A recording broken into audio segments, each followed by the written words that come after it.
2016 to all our audiences. I am Priya Durg on behalf of CSIT, and today we are having Ms Pretty Evangellina with us, and she's a program analyst programmer, and she's having a 10+ years experience, and she has worked with the renowned multinational companies like Essential, Satyam Computers and HCL. Welcome ma'am, welcome to Chhattisgarh. We are very great to have you here with us today. Ma'am, can you please throw some light on your experience in the IT industry so far?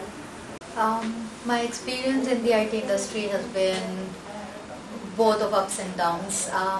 To start with, I wasn't interested in IT industry at all. I never wanted to sit in front of the computer and do boring coding. But then once I got into IT, I realized that IT is much more than just programming, and it is not a boring place, and that it has given me the opportunity to travel a lot of places throughout the world, and it has made me realize my true potential, and it has made me aware that true satisfaction comes when you make your customer happy. And that's what I've learned in my 10 years of experience in IT. There is a lot of hype about the Make in India campaign. So how's the global tech world responding to that? Okay. The world taking to Indians more than just IT is already happening. Yeah. Because when you say that this is made in India, I would say that when I was there in US, there's a brand called Banana Republic, and almost 90% of the clothes that I bought there were made in India. So when first thing that Indians have to do is that be proud of whatever they are producing, be proud of whatever they are achieving. They shouldn't think that, oh, this is Indian. No, they should say that this is Indian. That has to come. Once they themselves believe in that and they themselves start projecting that, only then can the world say that, oh yes, that is made in India. So that is about Make in India. You have to be proud of what you're doing, and then you have to project it in that way. As you mentioned about the freelancing in your seminar, in your lecture, so how could that help the students who are not secure about succeeding in their job? About freelancing, I would say that if you're really confident about yourself, you can start small. Everybody starts small. Everything was a small company before it became big. So I would say that if you have the right attitude, if you are a freelancer and you're trying to do something big, have the positive right attitude. It will be very difficult in the end. I'm not saying that it will be a moonwalk, but it will be much more beneficial and much more satisfying in like maybe 10 years down the line. Might be something that you'll be really proud of.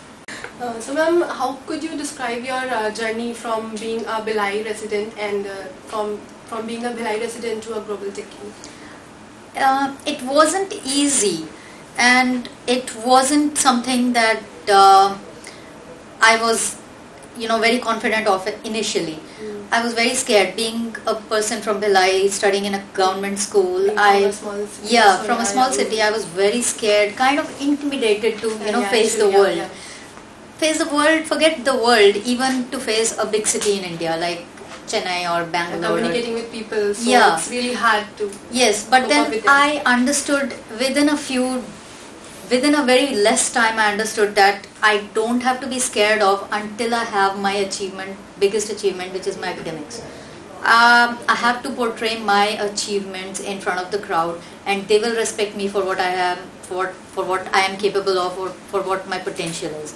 Rather than just being scared, I have to understand that the crowd in front of me is just the same as me, and it didn't take me much time. It wasn't easy in the front. I wouldn't say that 15 years ago I was as confident as I am today, but then I'm sure that with a few tips and with a few positive attitude things that you follow every day, I think it's not a big thing. Could you tell us more about an analyst programmer? A programmer analyst, what he usually or generally does on a day-to-day basis is he analyzes a client's requirement. Any client can come to him saying that I have a problem in my software, or this is what I want my company to do. And the software analyst will deal with it in such a way that he will first interact with the customer, then he will analyze the customer's requirement as per the system of the software system or the application system of the company or the customer's application. He will understand where the problem is or where the enhancement is required. He will understand what he has to do to make it a better solution for the customer. So he will, yes, the customers are yeah, so that, yes, and it is his job to do the programming for implementing the solution. It is his job to do the testing. There might be a team of testers, but the initial testing is something that the software developer or the programmer has to do. So as an analyst programmer, you have to interact with the customer, analyze the system, as well as do a bit of programming and testing. So that's what I do. So that's it, basically it means interacting with your customers. Yeah. As and it's more like, more than interacting, you have to understand the customer's requirement. More than anything else, you have to understand what the customer wants. What the customer requires. Yes. Can you put forth your views on the current trend going on globally? Like in IT. Yes, ma'am. It's more about cloud computing, and it's more about making everything more efficient. It's always a race for making everything more smaller, more compact, more faster, more lighter, and it's always like that. So that being fast. Yes, everything. Even if it's fast right now, like right now a 2 GB RAM might be doing, for a phone might be doing a work perfectly fine. Mm-hmm. But everybody wants a time when it will be an 8 GB RAM and it will be faster than what it is right now. So always the current trend in IT is better. That's what it is. Yeah. Exactly. Ma'am, what's the role of communication as far as industry standards are concerned? As long as you are able to convey your message clearly to the audience, you are a good communicator. You don't have to use great words, you don't have to use perfect English. As long as you are able to understand the audience and the audience is able to understand you, then you are a good communicator. That's what it is. So that's basically understanding, like being free and just putting forth your views. It should be like you have to put down your barriers. Whatever is stopping you from communicating clearly. Communicating clearly is like, you don't have to speak in the same language that the audience is. You might be able to speak Spanish, but you might not be able to speak Spanish, but you have to talk to the Spanish crowd. All you have to do is communicate in such a way that they understand what you have to tell, and that's what it is. So communication is very, very important in IT. It is everything in IT. Industry, yeah. It is everything in IT. But then it doesn't mean that you have to know, or you have to know great words or great languages. No. Simple words or simply being expressive can just work. Being expressive clearly. You just have to make sure that whatever you say is clearly understood by the audience. That's all that is required. Ma'am, how does the culture differ from India to New Zealand? Work culture, I would say, is more laid back. It's like people know a balance in work life and personal life. They never mix it up.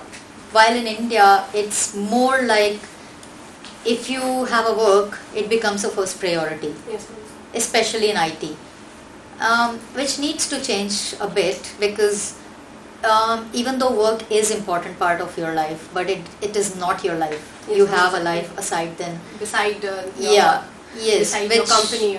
Which kind of Indian companies exploit, which shouldn't be happening. I mean, in any country other than... like you should get a few time for your family also. Yes. For your family, for your friends, so that you can explore more. They have to understand, whoever is employing you has to understand that you're only doing this work because you love your family.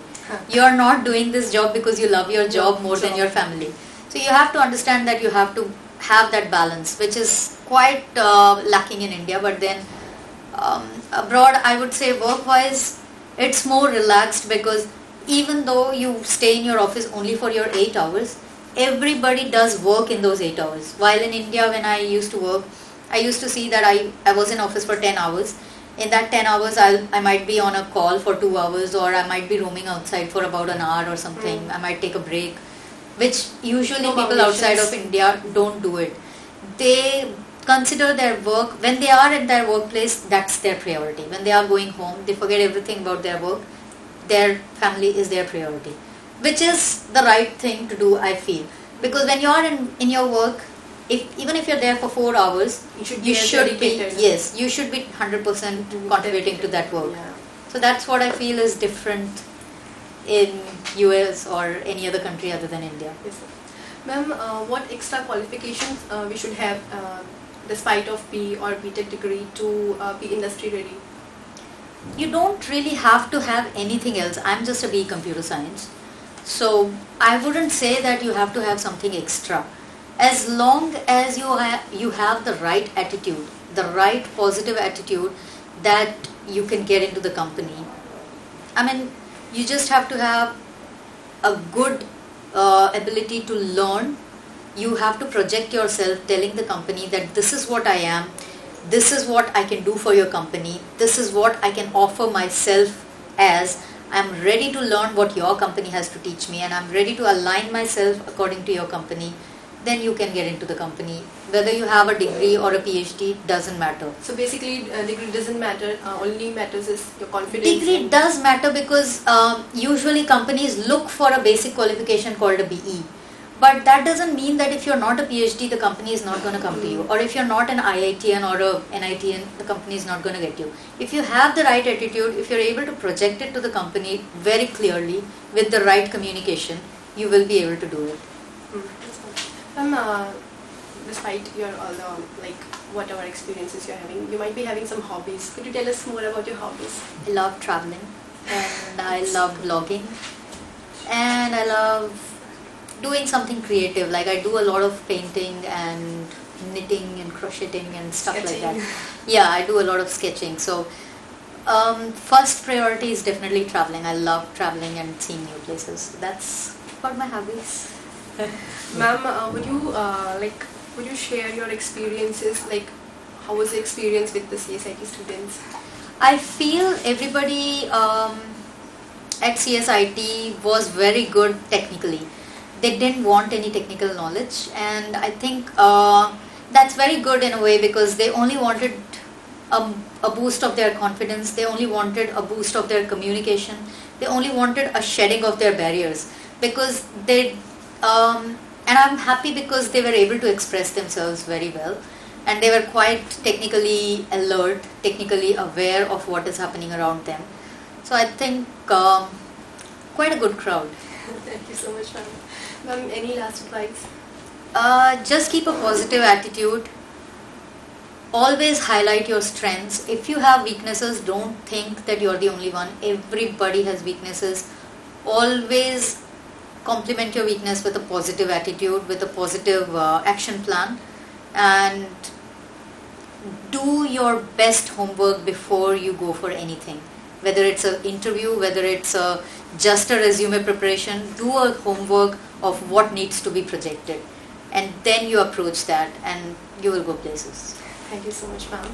It was great having you here. Thank you for your valuable time, and we would like to have you here again.